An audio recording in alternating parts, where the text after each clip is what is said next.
SN horror entertainment YouTube চ্যানেলে আপনাদের সবাইকে আবারও স্বাগত। আজ আপনাদের জন্য নিয়ে এসেছি অসাধারণ একটি ভৌতিক গল্প। আমাদের আজকের গল্প শ্মশান বন। চলুন তাহলে শুরু করা যাক আজকের আমাদের এই গল্প। রাত্রি তখন গভীর, পূর্ণিমার চাঁদ আকাশে আলো ছড়ালেও জঙ্গলের ভেতর ছিল ঘোর অন্ধকার। এই জঙ্গলটি স্থানীয় লোকেদের কাছে শ্মশান বন নামে পরিচিত। তারা বিশ্বাস করত এখানে রাত্রে পরিত্যক্ত আত্মারা ঘুরে বেড়ায়। রোহন একজন শহরে গবেষক, শুনেছিলেন এই জঙ্গলের কথা। গ্রামবাসীদের মুখে প্রচলিত গল্পগুলো তাকে টেনেছিল। তিনি ঠিক করলেন জঙ্গলের গভীরে প্রবেশ করে রহস্যগুলো নিজ চোখে দেখবেন। গ্রামবাসীরা বারবার নিষেধ করেছিল, বাবু ওদিকে যেও না, রাত্রের পর এই বনে গেলে কেউ আর ফিরে না। কিন্তু রোহন দমদার পাত্র ছিলেন। সঙ্গে ক্যামেরা, টর্চ এবং কিছু খাবার নিয়ে তিনি প্রবেশ করলেন শ্মশান বনের ভেতরে। জঙ্গলের বাতাস ছিল ভারী, গাছের ডালগুলো অদ্ভুতভাবে দুলছিল, যেন কোনো অদৃশ্য শক্তি তাদের নড়াচ্ছে। কয়েকটি পেঁচার ডাক ছাড়া চারপাশে আর কোনো শব্দ ছিল না।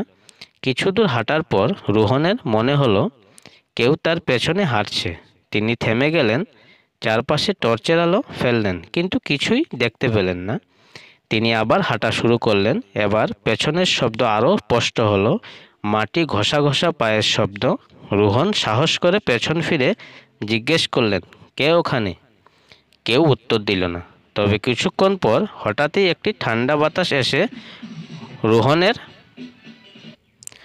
শরীরকে যেন অবশ করে দিল। এরপর তিনি দেখতে পেলেন একটি ছায়ামূর্তি।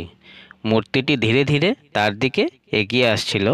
তার পরনে ছিল সাদা ছিন্ন ভিন্ন কাপড়।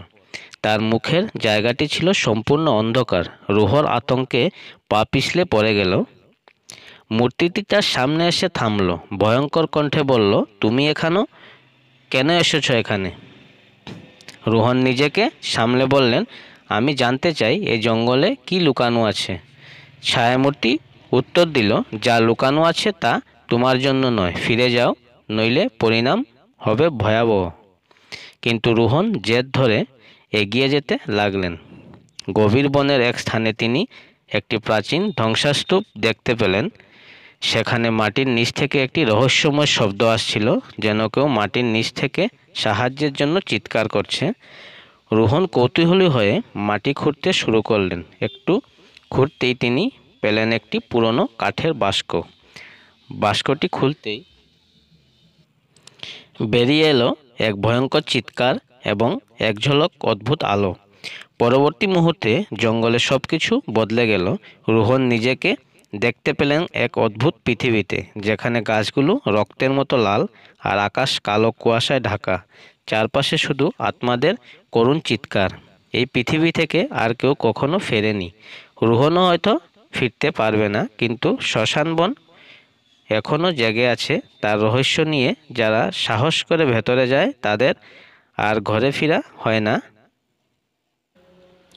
রোহন আতঙ্কে চারপাশে তাকালেন। চারদিকের রক্তলাল গাছ, কালো কুয়াশা আর আত্মাদের চিৎকার যেন তার স্নায়ু ভেঙে দিচ্ছিল।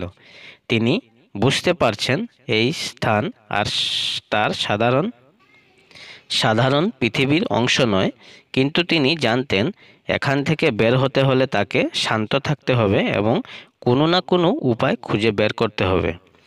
বাস্কটি তার হাতে ছিল, কিন্তু অদ্ভুত বিষয় হলো বাস্কটি এখন অন্ধকারে এক জ্বলন্ত আলো ছড়াচ্ছিল। সেই আলো যেন তাকে কোনো অদৃশ্য পাথরের দিকে ইঙ্গিত দিচ্ছিল।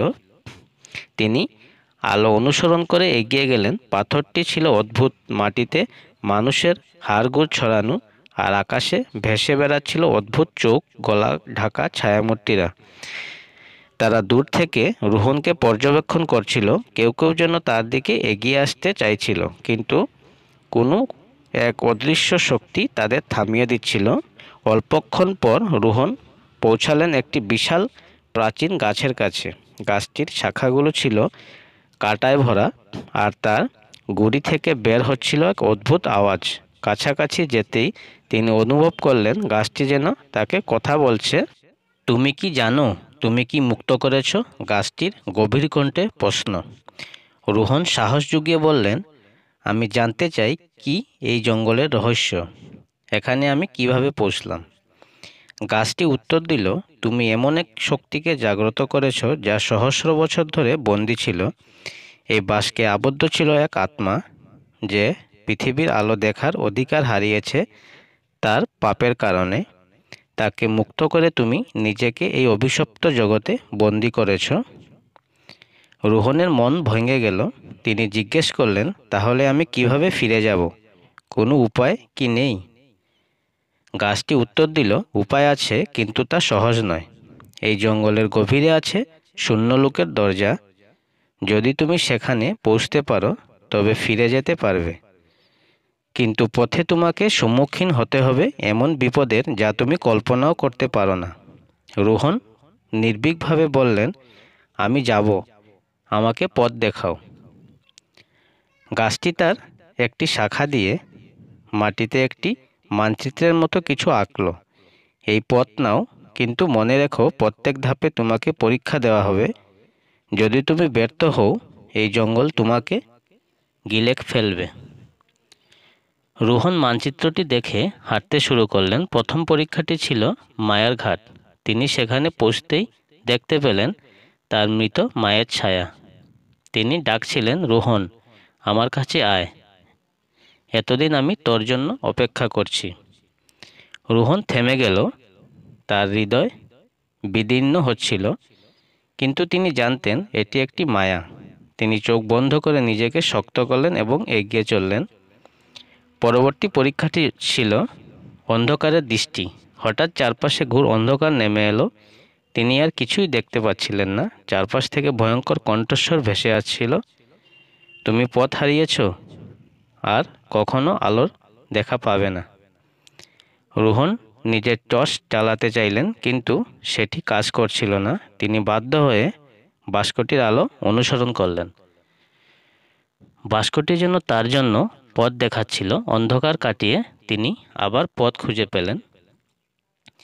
তৃতীয় পরীক্ষাটি ছিল সবচেয়ে কঠিন, ভয়ঙ্কর স্মৃতি।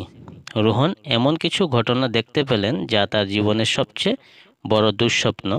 ছোটবেলায় তার বাবা মৃত্যুর ভালোবাসায় মানুষকে হারানোর যন্ত্রণা, সব কিছু তার সামনে জীবন্ত হয়ে উঠল। তার মন ভেঙে যাচ্ছিল, কিন্তু তিনি মনে করলেন, যদি তিনি এখানেই ভেঙে পড়েন তবে তিনি আর কখনো মুক্তি পাবেন না। তিনি সমস্ত শক্তি দিয়ে নিজেকে সামলে আবার পথ চলা শুরু করলেন। অবশেষে দীর্ঘ এক লড়াইয়ের পর তিনি পৌঁছালেন শূন্যলোকের দরজার কাছে। দরজাটি ছিল একটি বিশাল পাথরের তৈরি, যার উপর খোদাই করা ছিল অদ্ভুত ভাষার চিহ্ন। দরজা খুলতে হলে একটি মন্ত্র পড়তে হবে। রোহন মন্ত্রটি পড়লেন। দরজা খুলল, কিন্তু ঠিক সেই মুহূর্তে বাস্কের ভেতর থেকে সেই ভয়ঙ্কর আত্মাটি আবার বেরিয়ে এলো। তুমি কি সত্যি মনে করো তুমি পালাতে পারবে? আত্মাটি গর্জে উঠল। রোহন সাহস করে বললেন, তুমি আমাকে থামাতে পারবে না, আমি মুক্ত হব। আত্মাটি ঝাঁপিয়ে পড়ল, কিন্তু ঠিক তখনই বাস্কটি আবার নিচ থেকে বন্ধ হয়ে গেল। এক প্রচণ্ড আলো ছড়িয়ে পড়ল, আর রোহন নিজেকে গ্রামবাসীর মাঝে আবিষ্কার করলেন। গ্রামবাসীরা আবার অবাক হয়ে বলল, তুমি ফিরে এসেছ? কেউ কখনো শ্মশানবন থেকে ফিরে আসেনি। রোহন জানতেন তিনি ফিরে এসেছেন, কিন্তু তার মনের গভীরে এক অভিশপ্ত জঙ্গলের স্মৃতি চিরকাল জীবন্ত থাকবে। গল্পটি এখানেই সমাপ্ত। গল্পটি আপনাদের কেমন লাগলো কমেন্টে জানাবেন। যদি ভালো লেগে থাকে তাহলে লাইক, কমেন্ট, শেয়ার এবং চ্যানেলটি সাবস্ক্রাইব করে রাখবেন। সবাইকে শুভরাত্রি।